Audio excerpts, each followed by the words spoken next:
got the best intro question of all time. Okay.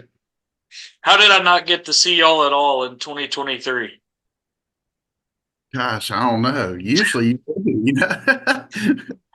I was going through stuff and I was like, I got 0 Homewood games in 2023, so Kyle is gonna have to rectify that this fall. Yes. I don't know how. Like I know we try to spread around and we didn't like add any teams or anything, but I guess that's just the way the cookie crumbled in 2023. Like I I think I know I saw John Carroll more. yeah. Um I didn't get to see All's Classic against them to start off the year, but I don't know. I don't know. I'll have to see all this fall. I remember years ago you used to see us all the time. You remember? I mean, Yeah, it was like, and especially in November yeah, because I would see y'all a lot in the playoffs, and I remember for sure because I always like seeing y'all around that Veterans Day week come out with the flags yeah. because my birthday is actually on Veterans Day. And so Okay, cool. it would always be like kind of like November 10th kind of thing. So I'd like start my birthday weekend by, get to see that and get to see y'all play in the playoffs. Y'all still playing on grass over there at Waldrop? Yes. Yes. Okay. We Norm Waldrop, the foot and ankle specialist at Andrews. He's our sideline doctor on Friday nights. So he's actually like on an action committee now to have every NFL open air stadium turned back to natural grass just because the amount of injuries. Yeah. Yeah. So we will never have turf. That's what I was wondering because like everybody's moving that way, Yeah. and there is still like okay, short of a game where it's actually raining. Like I've covered my fair share at Herdmont Park for Oak Mountain Yeah. when it's been natural grass, and I mean I just stay on the track because it ends up a slot fest. But Yeah. man, do I miss games on natural grass where not too many years ago it was still like dominantly you would Yeah. see games on natural grass, and now that's become like the exception to see games on natural grass, and I miss it. Yeah. Oh, yeah. We have a small turf field here at the school, and I like to keep the varsity down in the outfield of the baseball field because it's natural grass. And I just notice even when I'm standing around on the turf, on the little turf field, my back, it just wears my back out. When you're down on the natural surface, it doesn't do that. So there's Yeah. something to being on natural grass. Yeah, is it just like for the players specifically, like because I know there is a lot of that discussion with NFL, college, certainly high Yeah. school as well. But like, is it just like more give to it? Like if a guy is trying to plant Yeah. and go, the knee doesn't lock basically. Yeah. And you notice more of your injuries. Often your ACLs, your cleat gets hung in the turf and it doesn't give as much as, natural grass. So that's where a lot of your injuries come from. It just doesn't give any at all. Hmm. Wow. So never turf. Never turf. I like it. I Yeah. like it. Yeah. Also, also, That's going to be a unique thing about our stadium. Hey, Gary, you need to see our stadium. We just did a huge renovation over there this yeah. past year. Um, we got an awesome new video board, and they did stacked stone around the entire stadium, and they did a new entrance that's all stacked stone. It's really nice. See, and I got to see absolutely zero of it in 2023. So I'm looking at your schedule. Let's see. I know y'all open at John Carroll, but hey, well, the next week you got Briarwood But at home, non-region, yeah, and yeah, I love I don't know, I love covering Briarwood. I've always liked covering Briarwood, but Briarwood at Homewood to open the home slate, that might be the place to be for me August yeah. 30th. They ask us at media days, or they ask the players their favorite game every year or their favorite Yeah. rivalry, and I'm usually the only one. I always choose Briarwood. I love that game. There's a lot of history and tradition between the two schools, and I was really you know, they dropped to 5A this year, and I was really happy Forrester reached out to me and wanted to keep the series going. So that's awesome. I was really glad to have them back on the schedule, or keep them on the schedule, I should say. Yeah. Let me, I was going to ask this in a bit, but let's go there now. Okay. First year, I'm looking at some stats because I can't keep everything up here. But Vestavia Hills became a school in 1972. This is the first year since then that Vestavia is not on your schedule. And then y'all also, I don't know, I can't remember the years, but Mountain Brook has been a staple on that schedule and also isn't. How weird is it to not have those two teams on the schedule? Well, we do have Mountain Brook this year, Wait, you do non-region. have Mountain Brook. Sorry, you Yes. do have, Yes, yes, you we are do have at Mountain Mountain Brook. Brook. Yeah. My Yeah. apologies. So Vestavia. Yeah. And, you know, it is weird, you know. I needed to have one of the two on the schedule for sure, for sure. So we went with Mountain Brook this time, but that Vestavia game had gotten so lopsided, you know what I'm saying? And a lot to do with that is they have 1,000 more students than us now. Yeah. And at one time, we were very evenly, you know, matched with enrollment and stuff. But you know, you take 1,000 students, that's 500 more boys you can choose from. And you know, we've upset them a couple times the last 10 years, but I think I remember looking, we are like 2-16 against them the last, you know, 18, 20 years. It's just tough, you know, and it was just kind of time to move in a different direction. And I'm sure it'll come back at some point. Yeah. Yeah. I was just looking. Yeah. Let's see. Y'all won in 2021, 9-7. And yeah, the last 2 years lost. Yeah. I mean, you're right. It's been I think it, fairly lopsided. yeah, it has. And look, the two or three times we beat them in the last 15 years, it's been a really close game, you know. And the times they beat us, it's Yeah. 40 or more, you know. So Right. it's just really been tough. And I always said I would never be the one that broke the series. But then I started getting complaints from parents too. You know, I think there was a time where if I would have broke it, I probably would have got run out of town, you know. But it got to the point where the parents were just sick of it too, you know what I'm Yeah. saying? So I think it kind of ran its course, and I'm not saying it's gone forever. I'm sure it'll cycle back, but it was time to take a little break. I got you. Yeah. Well, times can change. Circumstances can change. And I think my confusion was the fact that Vestavia's schedule no longer has Homewood or Mountain Brook this year. So Okay. Yeah, yeah, you're right. You're right. You're right. that's where my confusion was. So I wanted to ask. We mentioned playoffs, and again, I'm going to look down here at stats, but the last three playoff losses for Homewood. So this last year, 10-9 at Pike Road. The previous year, unbelievable 57-56 overtime game at Saraland. Depending on what angle you look at, I'll say it so you don't have to.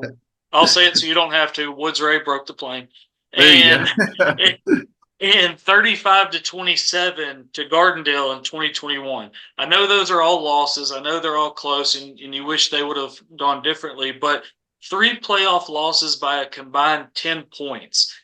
These last few years, how close has this Homewood team program really been to, I mean, really, really making some noise in the 6A playoffs? We've been so close. You know, last year, I mean, what was really incredible was last year's story, how we started the season off, what, 0-3 or 0-4. Yeah. I can't remember now. I blocked that out and then, you know, turned the thing around. But we were young last year. But, you know, even the year before against Saraland, I mean, if you can just win one of those games, you know, everything changes for your program. And we've been so close, and we'll get that signature win here at some point. Yeah. When I was going through some of this, I was like, I remember 2022. I remember following along last year wherever I was that week, and then I had to go back to the previous year. But I was like, 3 games to those programs by a total of 10 points is, I mean, you Yeah. can't get much closer than Oh, that. So so that's, close. I mean, it says a lot about where Homewood is and how Yeah. successful you guys have been. Speaking of success, I want personal success real quick. Uh, you're getting closer. I know it can't happen this year. It might not happen next year, but you're getting closer and closer to 100 career wins. I think you're at like 82 right now. Is that something you pay attention to at all? Yeah, I have just recently, Glenn Brasher, I do a show every week with Glenn, Okay. and he brings that to my attention. And next year is going to be my 30th year.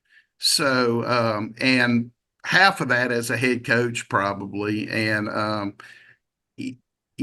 got an eighth grader, and I definitely want to go 4 more years for sure. And I've got an upcoming senior also, but I've got to get that 100th win at Homewood for sure in the next 3 or 4 years. And I should, I really should. I Yeah. hope it's sooner than later, but and I'll see where my health is in 4 years, where I'm at, and I'll probably keep coaching. But I see the end, a little bit right now.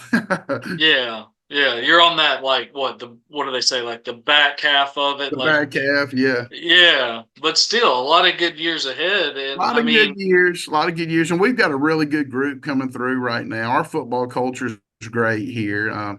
Glenn also told me recently we've been to the playoffs 10 consecutive years, so I thought that was really cool. And I didn't know you know he told me that I'm now the leader in consecutive playoff teams in Homewood history, yeah, and just to be my name to be brought up with those others is unbelievable. You know what I'm saying? Just the success that Coach Newton had and Gerald Gann, and we were all tied at 9 playoff teams last year.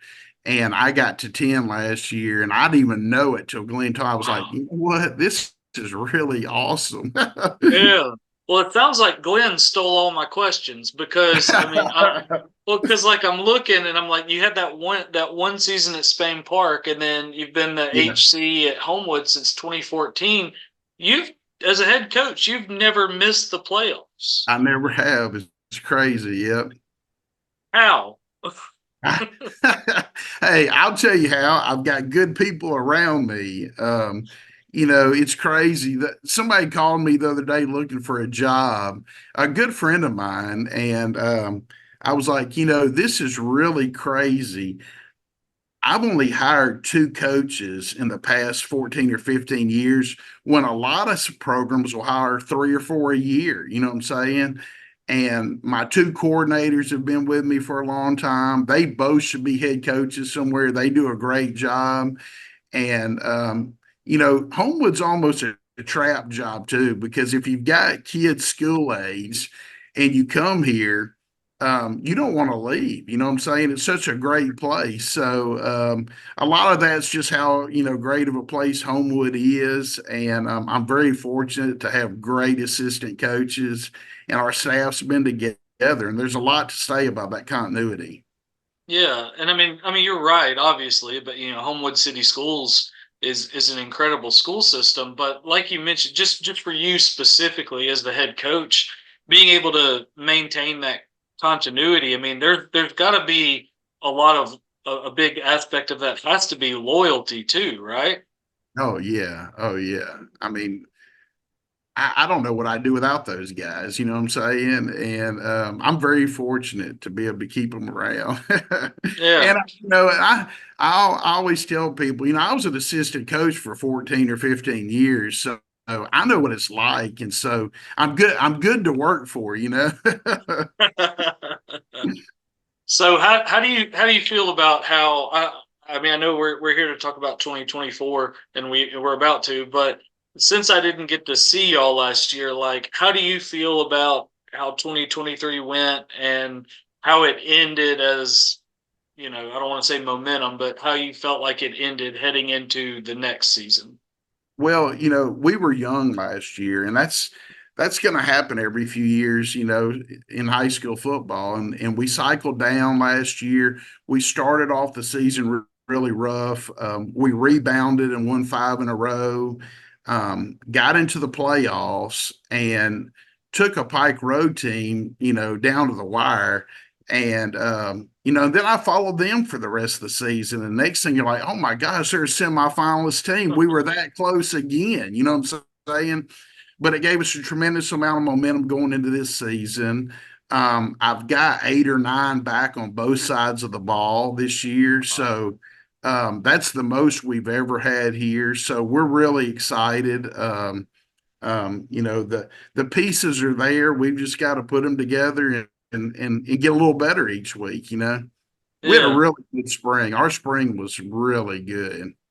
that's good. Who are some of those pieces? Name drop some guys for me. Um, Who's returning? Who's So standing out? That kind of everybody thing. knows Scott Myers. His son Will Myers will be back with us again, and he had a great junior season, and dual threat kid.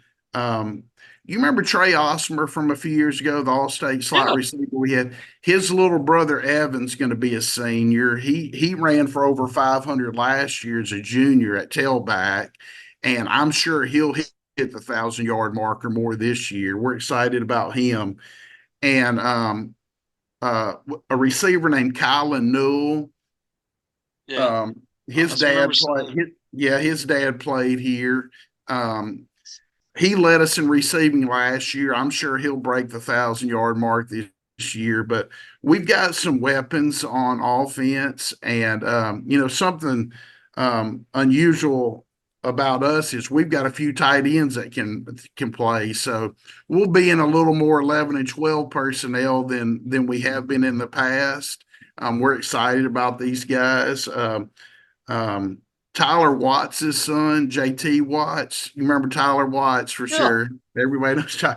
his son JT plays tight end for us, and had a really big year last year. We're looking for big things out of him this year, but we've got some pieces to the puzzle on offense. It's just getting them all to fit together now. And then on the defensive side of the ball, we've got the whole secondary back. We didn't lose any of those guys, and they did a great job last year. And Trust Darnell, our middle linebacker's back. He led our team last year with over 100 tackles. And we've got two of the D linemen back. We've got 9 back on both sides of the ball. So we're really excited. I can feel that excitement with having that many guys back. That I thought I could I can't keep it secret. I mean, everybody knows. Yeah, not just on field production, either. Like you're predicting a guy probably 1,000 yard guys. Just Yeah. you've seen it with your own two eyes what they can do, but the experience factor, how big is that? It's huge. We're a year older now in all those spots, and you could tell this spring. We had a great spring, and matter of fact, our spring game got moved up against Corner because of their baseball playoff run. So we played a few days early. I was so satisfied with spring and the way it went that we only practiced 7 days out of the 10, and I was good. I was like, let's get them to August. Yeah. Well, let's talk about August. So I'm going to look over here. So non-region this year, you go back to John Carroll. That was a classic last year. Yeah. We've already mentioned you host Briarwood on August 30th, and then let's see, We is go it to Mountain just Brook. go to Mountain Brook September 27th, and then host James Clemens to round things out on November 1st. That's a tough non-region schedule. Yeah, pretty tough. And I needed some good gate games too, you know what I'm saying? And so I think I got those through that group for sure. But and thought we'd test the waters a little bit. Yeah, I mean you're definitely doing that. I mean, yeah, Briarwood will be fun. At John Carroll will be fun again. Actually, the especially. John Carroll game was supposed to be at Sanford, Yeah. and I don't know where they're at in their construction right now. Oh, But yeah. if for some reason that doesn't work out, we'll be at our place because we went to them last year. So that'll end up being a home game either way, I'm sure, Either because way. we would be the home crowd at Sanford this year too. So That's actually, we could end up with John Carroll Briarwood in back-to-back weeks at home, which would be really okay. cool. Man, that would be really cool. And I mean, either way, John Carroll at your place or y'all at John Carroll's place, y'all just got like a trail through the woods and y'all can just walk to the game basically. Yeah, yeah. Since it's off campus, we've always had to bus over to the stadium. But in the past, when we played John Carroll home, they just walked down the hill to the stadium. I believe it. I Hey, believe it. It's saves it's on right travel there. cost, saves on travel costs anyway. That's it. Well, let's talk about the region because after what a couple years in Region Three, you're now back in 6A Region Five. We've got let's see who we got here. I'm just going to go down the list. September Okay. 6th at Mortimer Jordan, host Woodlawn on September 13th, at Jackson Olin September 20th, host Gardendale October 4th, host Parker October 18th, and October 24th at Minor. Yep, that's What do it. you what do you make of 6A Region 5? Parker will definitely be the team to beat in there. I went and watched them play Hewitt Trustful last Thursday night, and they're very talented. Both teams are very talented. I'm not sure what the final was. I left at halftime, but I was impressed. I would like to see us. I hope we can hold up to our end of the bargain and play Parker in the region championship, whatever that is, week 7 or 8. But I think they'll for sure hold up to their end. I Yeah. don't know. They've got some tough games. I saw they play Hoover non-region a couple weeks before us, but um, Parker's definitely probably the most talented team in our region for sure. Um, when we used to be in this region several years ago, Gardendale, Mortimer, Jordan were not in there. So I'm excited to see them as region opponents now. And I saw Mortimer Jordan. I think they're naming a new head coach tonight, maybe or tomorrow night. But Yeah, I forget. I saw the name, but it's escaping me now. But I did see it. I think he was at Susan Moore at one time. Let me I see it. read somewhere. I want to get his name so I can say it on here. Let me find it. Where'd he go? Where'd he go? Heath Lauderdale?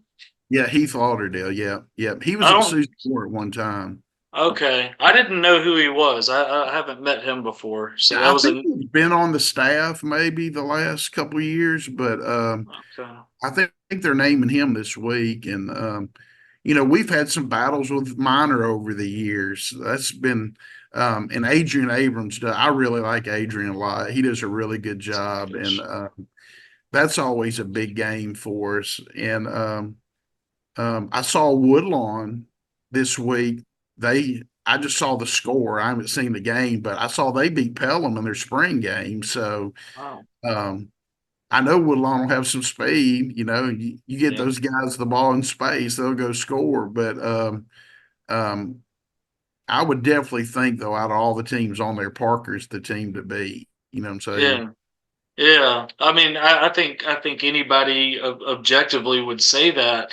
But what do you make of the rest of the region after that? I mean, obviously y'all are going to be right there. You would think a team like Gardendale would Gardendale. be I mean, right there historically they're really strong. I did. I saw they lost their quarterback to Hoover this to Hoover. spring, but then they picked up Corners quarterback, so moved there. So it's just a carousel around, you know. It's it's getting harder and harder to keep up with and to even things like this, like especially right now. I mean, I don't know when exactly I'm putting this out, but we're recording it in May, and Yeah, that leaves a few more months of yeah. I mean, you just never know. moves to Here, happen. here's the problem with the whole thing, with the transfer portal in college, Yeah. and it's it's the cool thing to do. Even if they're not getting anything, it's the cool Yeah. thing to move and go to another place. You know what I'm saying?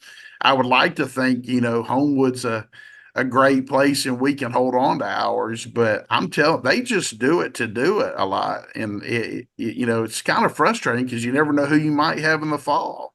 Yeah, well, it's frustrating too because like there's that aspect. This is just my opinion speaking here, but there's like that instant gratification part. Like, Yeah, hey, if I move to somewhere else, I get to make that cool graphic and put it on Twitter and get some instant attention for myself and that kind of thing. yeah, There's also kids thinking, and parents alike, obviously thinking the grass might be greener if I go from school A to school B. There's that aspect and and then there's the aspect of, well, some people, believe it or not, might just be making a bona fide move, and doing it just because the family just for whatever reason, a job change, a commute, whatever it might be, they just happen to move. But the yeah. more and more that it's happening suggests that that latter point that I just made is not the main reason people are moving these days. No, it's not. It's not. There's a lot of people in people's ears. You know what I'm saying? They're Yeah, getting a yeah, lot of people are talking to them, and it's tough. I was talking to a coach the other night. So anyway, and a lot of them are working through these outside trainers now, yeah. and like a college coach can come by here one time, but there's no limit on how many times he goes by and sees a trainer. You know what I'm saying? So it's easy to work through those guys. You know what I'm saying? So it's tough, and there's some great trainers out there, but and they can't help it. They're just Yeah. that there's a loophole there, and people are using it. Yeah. Is there a way to close that loophole, or is that just something I, that like you can't police that? Yeah, it's hard to police. You know what I'm saying? I mean, the Yeah. NCAA would have to do anything because, I mean, if one college coach does it, they're all going to do it. So I mean, they can go by and see a trainer and a kid all they want at a place. So it's just tough. It's tough to battle that. You know what I'm saying? Yeah. When you started out in this, did you ever foresee things like this being something that you might have to combat or really keep in the forefront of your mind? Never, because I never could imagine transferring and going play it. And I Uh-uh. love my school so much. I wouldn't want to leave my friends. I just can't figure out just picking up and moving to go play for another school, and Yeah. especially a region opponent. You know what I'm saying? I mean, to me, it's just crazy. But and the next thing will be the NIL stuff. Hopefully, we can keep it out, but it's already hit some states. It's tough. Yeah. I mean, I mean, it's ruined all these college locker rooms. I can't imagine the jealousy in the high school locker room with some 16-year-olds, and managing the parents would be just awful. well, and we're like, I mean, I don't know all the states, but we're pretty much here in Alabama, we're pretty much surrounded by states that have either already are already doing some sort of NIL type thing for high school kids, or it's well on the way to happening, right? Like Yeah, we're kind of looks like we're going to be one of the last dominoes to potentially fall. yeah. I I saw a model the other day some school was using. I think it was in Florida that any NIL money they accepted was going to be divided evenly. They had a policy evenly amongst every player on the team. And I don't know if you would scare away some money, but it's actually a pretty good idea because it would keep the chemistry of your locker room together. yeah, man, I can't imagine like just talking about the high school level. Like, because there was a time years ago where this is what I wanted to do, and I was going to be an English teacher and hopefully coach basketball in some capacity. Yeah, That was on the radar. That was a trajectory that I was heading down for a while. I can't imagine getting to the point where you guys are, where you're the head coach of a program, you've been doing it for a decade plus. and you're worried about keeping guys healthy and X's and O's and making a schedule because people don't know what a puzzle that is, making that non-region schedule. And then now it's like almost having to fight to keep your kids on the roster. That I can't imagine how much quicker y'all's hair will gray if all this stuff becomes I know. actually a reality. I know, and it's come. I mean, I almost feel like you'd have to hire somebody just to manage the NIL stuff. You know what I'm saying? Yeah. It would be tough. It would really be tough. Yeah, man, it seems like it's headed that way, but we will see. As of this recording, the Yeah, AHSAA still doesn't have a new executive director, but we'll see what yeah. happens there, I guess. So, what are you? We'll wrap with this. What are you looking forward to most about this fall? Just seeing this group of guys, grow the way they've grown since the beginning of last season, and I just my main goal is for them to have a great experience, and this team has the opportunity to have a really great experience, and just see what kind of run we can make right here. Absolutely. Well, hopefully I get to see it Yeah, this year. Oh, and I'm looking here. Let me make sure I'm on the right spot. I'm a history and records kind of guy here. Y'all, it looks like Homewood is 7 wins away from 400 in program history. Uh, guess what? Glenn Brasher did not have that fact for me. Hey, you got Glenn. I got him. I got him. Hey, he got me on two. I've got him on one. I'm Hey, catching that's up. awesome. I'm Yeah, that'd be catching up. cool. If y'all do well enough to make that this year, I mean 7 wins, is that something that y'all would celebrate, just a milestone like that?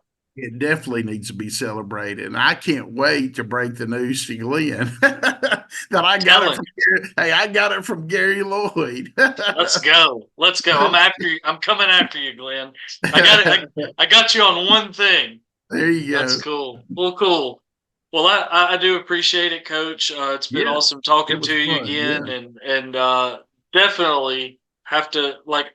I don't know. It's so hard to find games because we can only be in one place on Friday night, and we try to spread the wealth. And Yeah. Kyle tries to send us to different places and whatnot, and while also balancing who's driving where, who's driving the furthest, that kind of Yeah. thing. But yeah, I've got to find one of these 10 weeks for sure. I have Yeah. to have Homewood on the schedule this year. Yeah. That'll be awesome. Good. Cool. I look forward to seeing you. Yeah, and me, you. I appreciate you, Coach. Yeah. It was fun. All right. See you, Gary. See you later. Thank All you. right, man. All right. Bye.